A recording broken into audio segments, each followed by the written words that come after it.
एक रोटी। तीन व्यक्ति एक सिद्ध गुरु से दीक्षा प्राप्त कर वापस लौट रहे थे। गुरुजी ने उन्हें आध्यात्मिक ज्ञान के साथ साथ व्यवहारिक होने की भी सीख दी थी। तीनों तमाम ग्रंथों पुराणों पर चर्चा करते आगे बढ़ते जा रहे थे। बहुत समय चलने के बाद उन्हें एहसास हुआ कि अब उन्हें कहीं विश्राम करना चाहिए और रात गुजार कर ही आगे बढ़ना चाहिए। वे एक जगह रुके और खाने की पोटली खोली, पर दुर्भाग्यवश उसमें एक ही रोटी बची थी। तीनों ने सोचा कि इसे बांट कर खाने से किसी की भूख नहीं मिटेगी। अच्छा होगा कि कोई एक ही इसे खा ले। पर वो एक व्यक्ति कौन हो, ये कैसे पता चले? चूंकि वे आध्यात्मिक अनुभव कर लौट रहे थे, इसलिए तीनों ने तय किया कि इसका निर्णय वे भगवान पर छोड़ देंगे। भगवान ही कुछ ऐसा इशारा करेंगे कि समझ में आ जाएगा कि रोटी किसे खानी चाहिए। और ऐसा सोचकर वे तीनों लेट गए। थके होने के कारण जल्द ही सबकी आंख लग गई।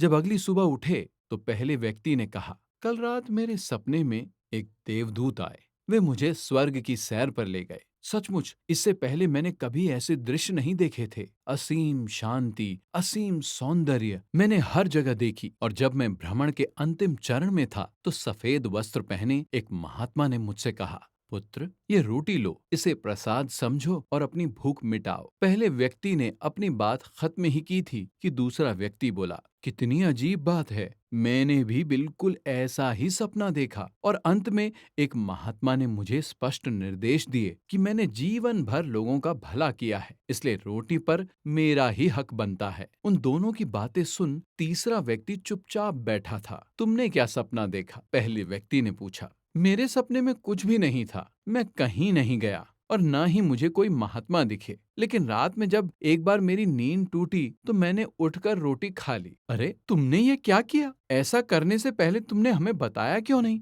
बाकी दोनों ने गुस्से से पूछा। कैसे बताता? तुम दोनों अपने अपने सपनों में इतने दूर जो चले गए थे। तीसरे व्यक्ति ने कहा, और कल ही तो गुरुजी ने हमें बताया था कि आध्यात्मिक ज्ञान के साथ साथ व्यवहारिक ज्ञान का महत्व समझना चाहिए। मेरे मामले में भगवान ने जल्द ही मुझे संकेत दे दिया कि भूखा मरने से अच्छा है कि रोटी खा ली जाए, और मैंने वही किया। अपने दोस्तों और रिश्तेदारों से जरूर शेयर करें। सदैव प्रसन्न रहिए। जो प्राप्त है वो पर्याप्त है।